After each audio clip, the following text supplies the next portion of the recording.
Since we first heard that iconic Level 1 Super Mario Bros. Theme, it became apparent that video games and music would be walking hand in hand. Many games have used their soundtracks and music to incorporate themes and feelings that the game is trying to instill into its players, with many games becoming very well known for the quality of their soundtracks and music.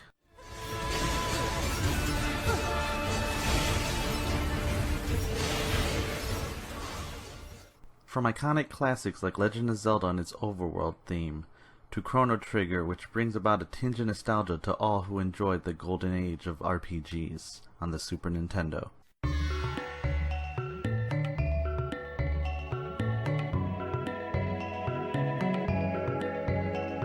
But video gaming is a very personal experience, and many people have not played the same games or even heard the same soundtracks.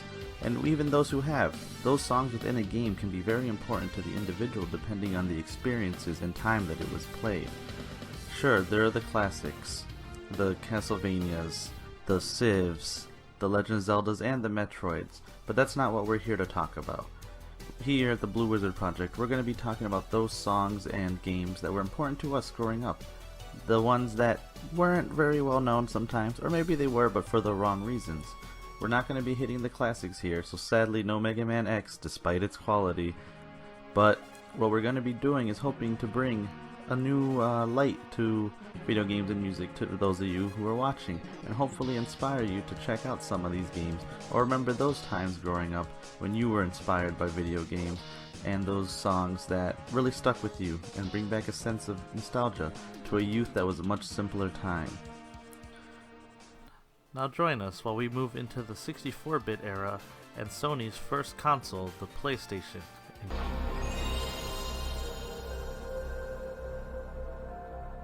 Hey everyone, it's me, Ian. And Jonathan. It's both of us back again after a long time.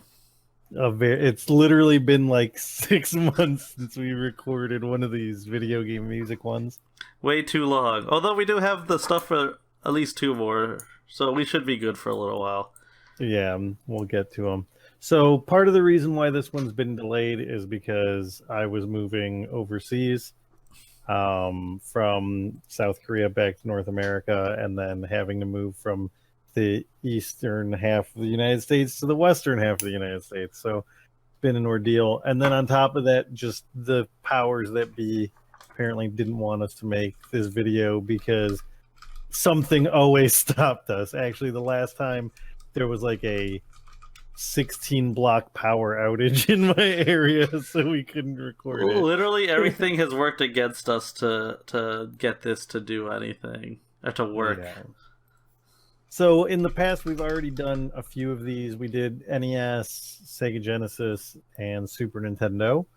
And today we are going to tackle the PlayStation 1.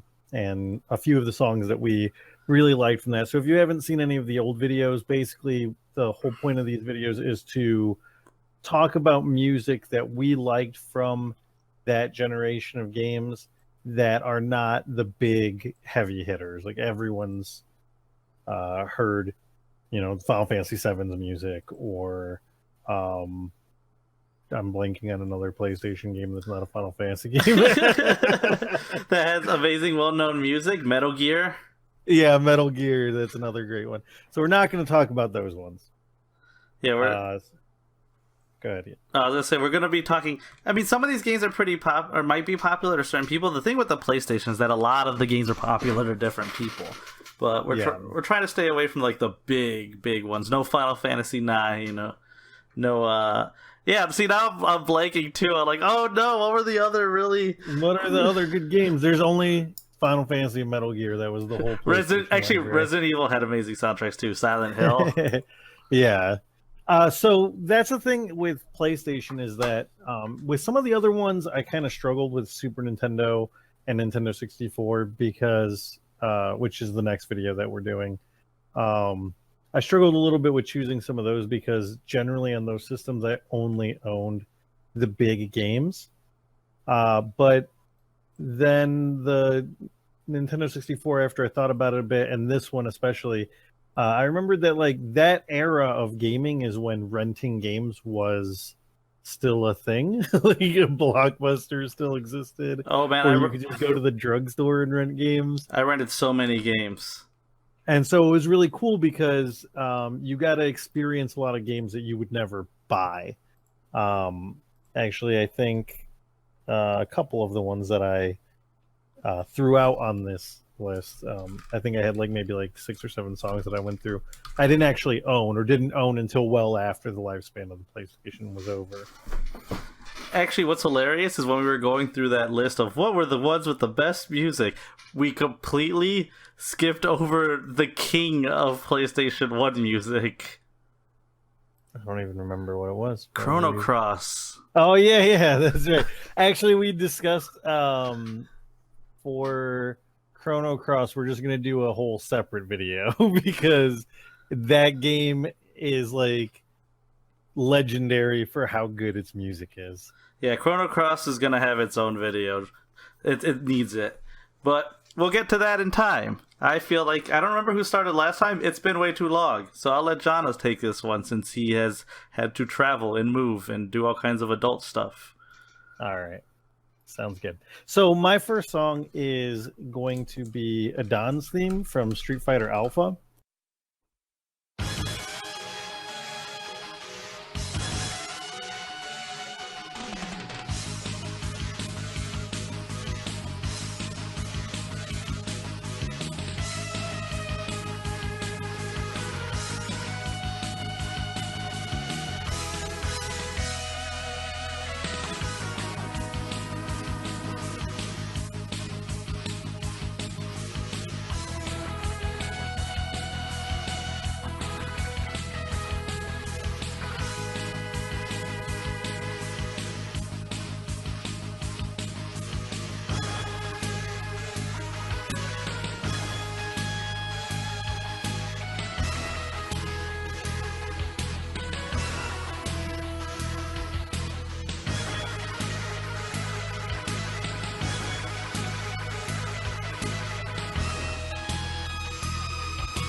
So I don't know how many people were big on Street Fighter Alpha. I know like Street Fighter 2 obviously was a phenomenon that changed fighting gaming forever.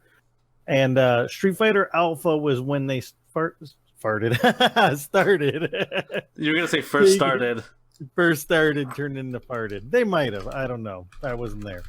But it was their first steps into CD based games, so they could do a little bit more with the music, some of the backgrounds, and while I do think that kind of culminated in Street Fighter Alpha 3, which is a phenomenal game, still probably my favorite Street Fighter game, Street Fighter Alpha 1 was still a really good game. I didn't know too many people that played it, and some of the characters were not quite as memorable as the ones in Street Fighter 2. Yeah. Looking at you, Birdie. Oh, poor Birdie.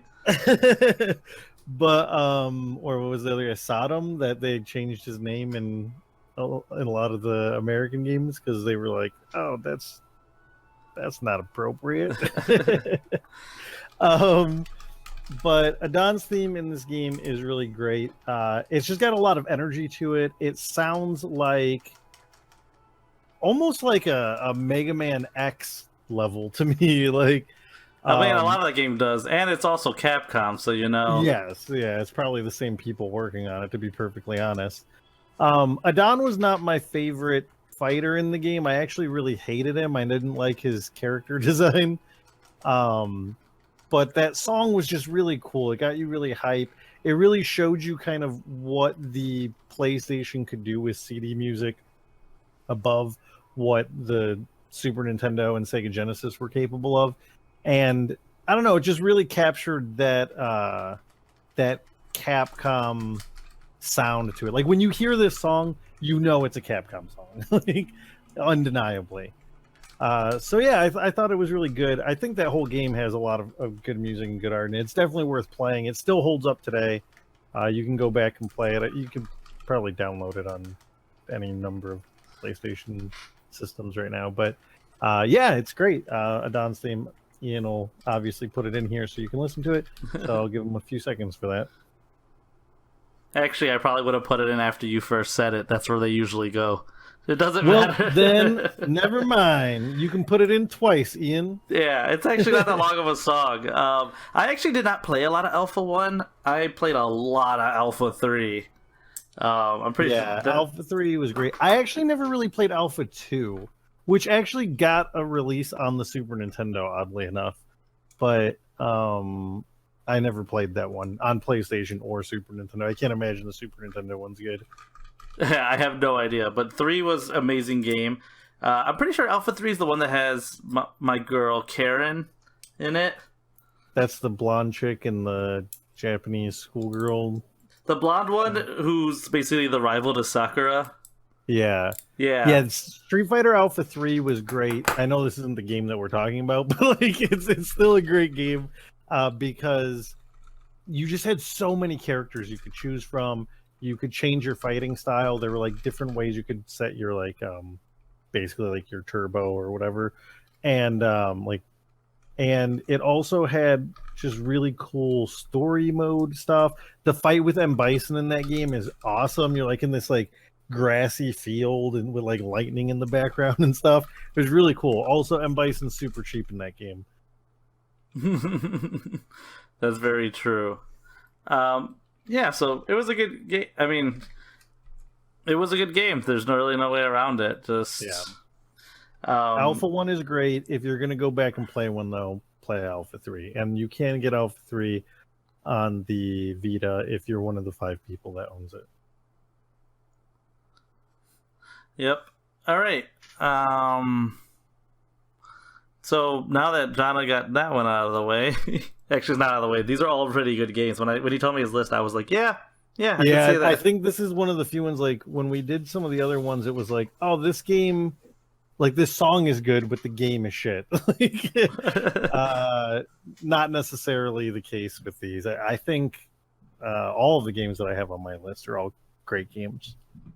All right, so my first one is actually going to be from a game I'm sure not a lot of people played, Arc the Lad 2. I don't know how many people played any of those games, honestly. But, yeah, I'm definitely going to go... Arc the Lad 2, I think, is the best of the original 3, for sure. And the song I'm going to pick is Liza's Theme.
Now, the reason I picked that song is, I mean, overall, I don't think Arc the Lad, and the series as a whole, has that great of music. It's all pretty standard. Like, I'd give it very average RPG soundtracks.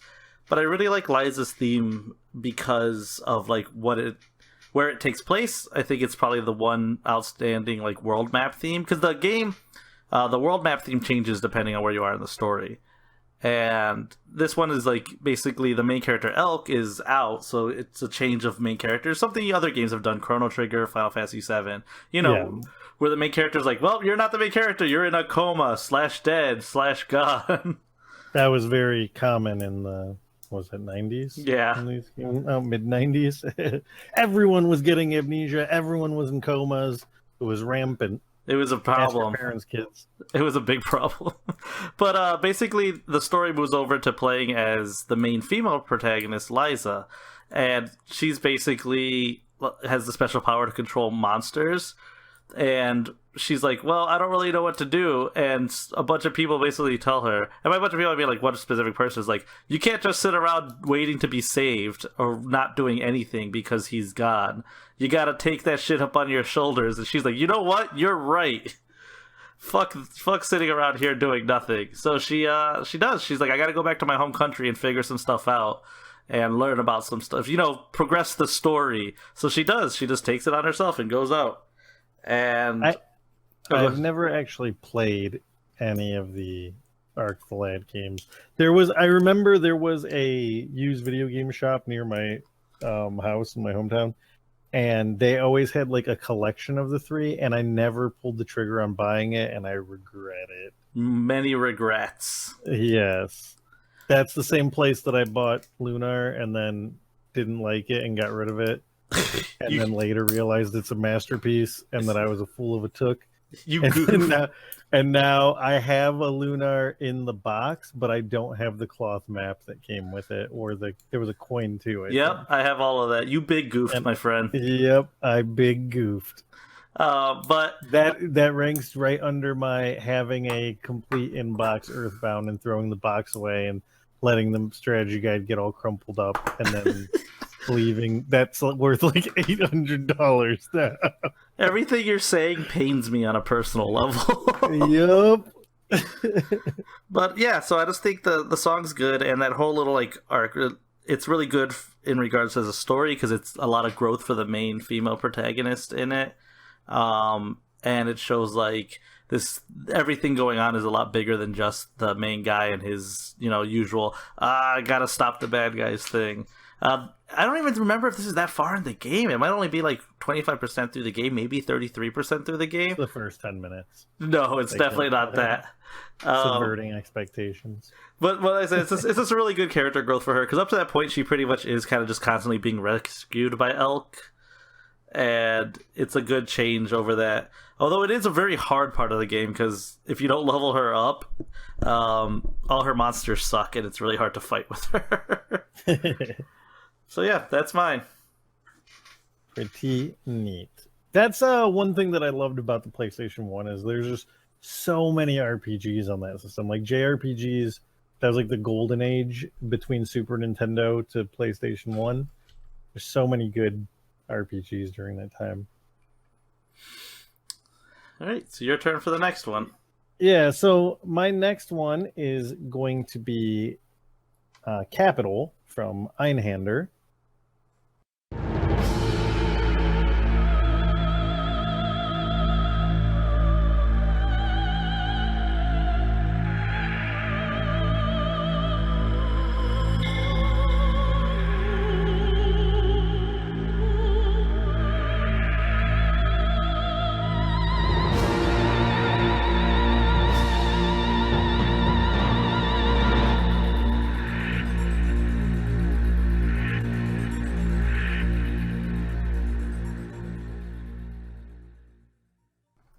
Now, if you haven't played Einhander, it's basically there was a brief window of time where it was still Squaresoft at the time, if I'm not mistaken. It was still Squaresoft. Was basically killing it on the RPG scene. Like, Final Fantasy 7 through 9, they had Chrono Cross, they had Final Fantasy Tactics, they had what's that one where you make weapons? I blank. Vagrant Story. Xenogears. Yeah, just classic after classic. But the thing that I admire about them during this time is they did take a few risks and made games that were kind of out of their wheelhouse. Like Egris. Yeah. What was it? Egris? God of the Ring? Is that what it's called? Yeah, like it's a fighting game. It's a fighting game. It's not good. I said they took risks. I didn't say they nailed them all. Don't you insult Brave Fencer Musashi. But Einhander was a side-scrolling shooter. Yeah, it's a shmup. Is it shmup? I don't remember. I've heard both, but But yeah, it is a side-scrolling shmup, and it is really, really good. Like that one, they absolutely did. It's actually, I think, one of the like very underappreciated gems on the PlayStation. I actually have never beaten the game. I'm assuming that's what you were about to say. I was gonna say Einhander was awesome. Like, I crushed Einhander, man. I played it back when it first was released, and I was like, "This game is awesome!" And I only could rent it, and that's when I lived in Florida. And then one of my birthdays, my friend bought me a used copy back in high school, and I was like, "Yes!" Yeah, I had rented this game a few times. I think we rented it a couple times from like there was like a drugstore where you could rent PlayStation games. It was Drug Mart. Yes, that's also where we got where I first played Final Fantasy Tactics. Me too, actually. We rented it once and we were like, this game's dumb. And then we rented it again and we're like, no, we were dumb. No, it was I who was wrong. Hey.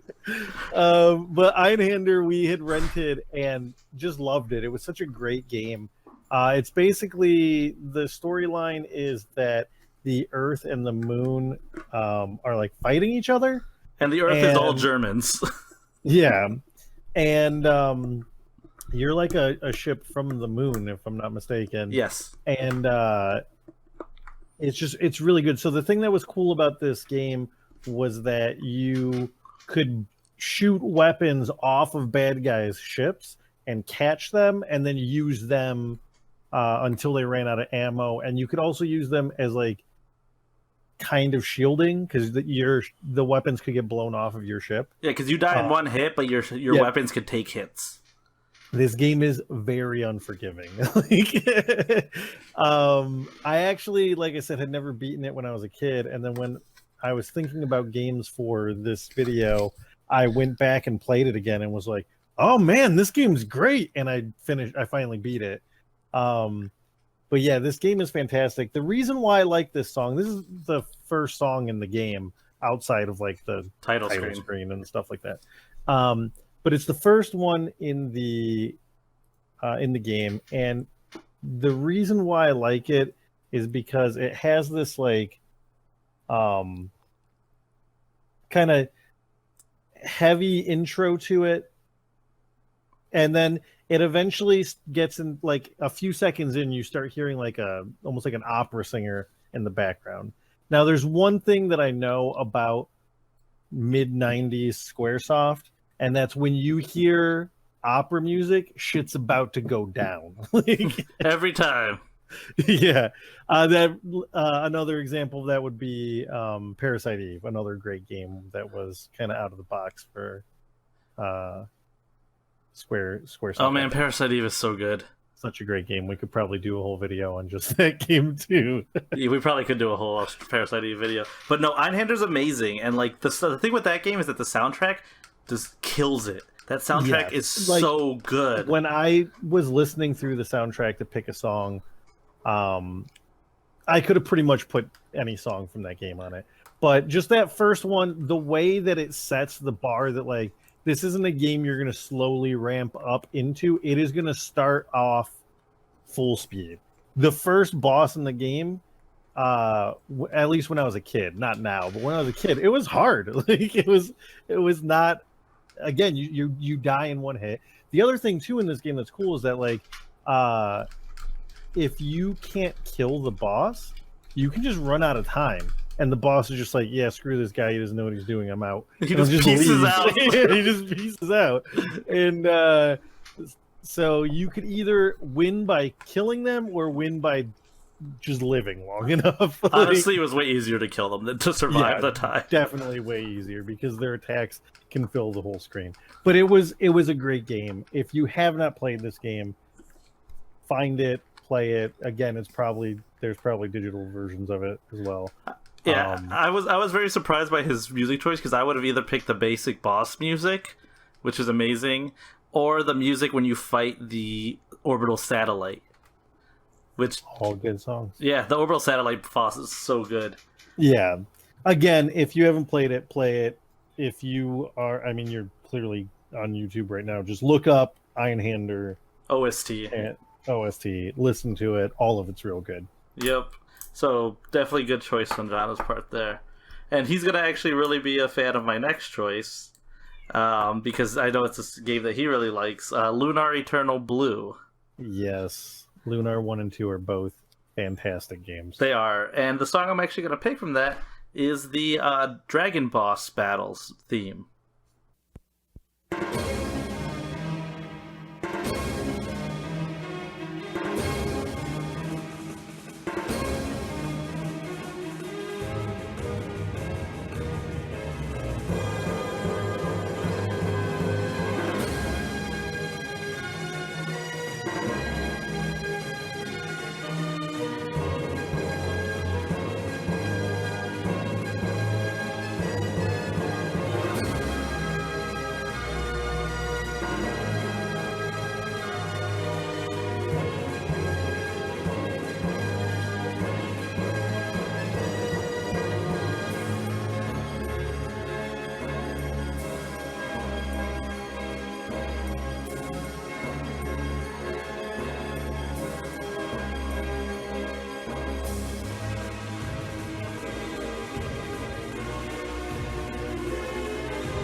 So the reason I picked that one is because like any game, any RPG at the time, if standard of RPGs, there's boss battle theme, and then there is shit got real boss battle theme. Yep.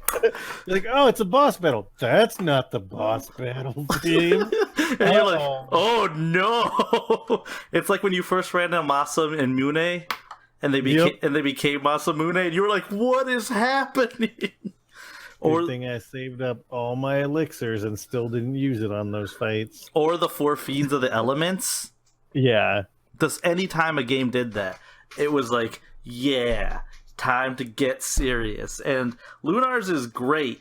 The song is amazing. It sets the mood perfectly. The battles are intense. Like that game, it's not a hard game, but it is not an easy game. Like you do have to know what you're doing in Lunar. Yeah.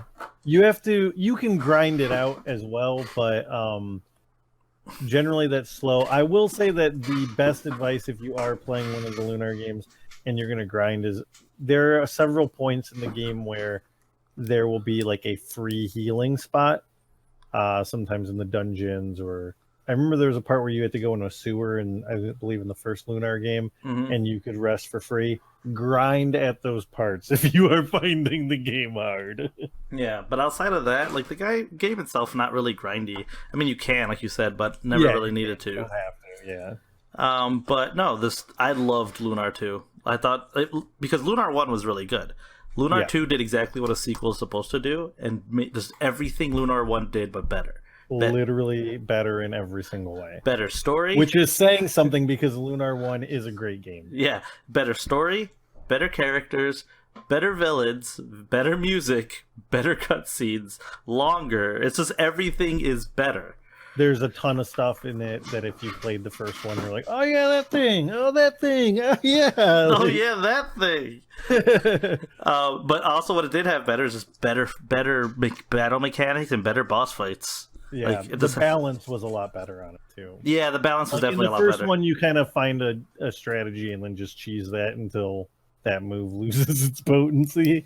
And honestly, I think the working design's retranslation, better humor. I mean, it's very dated humor. Go back and play either Lunar now, you're like, that's a 90s thing. Yeah.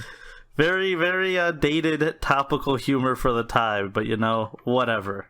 Yeah, they're still great games, both of them. It's a shame that series didn't go on to be what it should have been. Can we just RIP and press F to pay respects to working designs? Yeah, seriously, pour one out for the homies. So if you and anyone who didn't notice, both my games so far have been Working Designs games. Yeah, That is a working trend designs. that will continue in my third Yeah. game. Again, if if you have a PlayStation or like PlayStation 3 and PS Vita, you can download a lot of old PS1 games.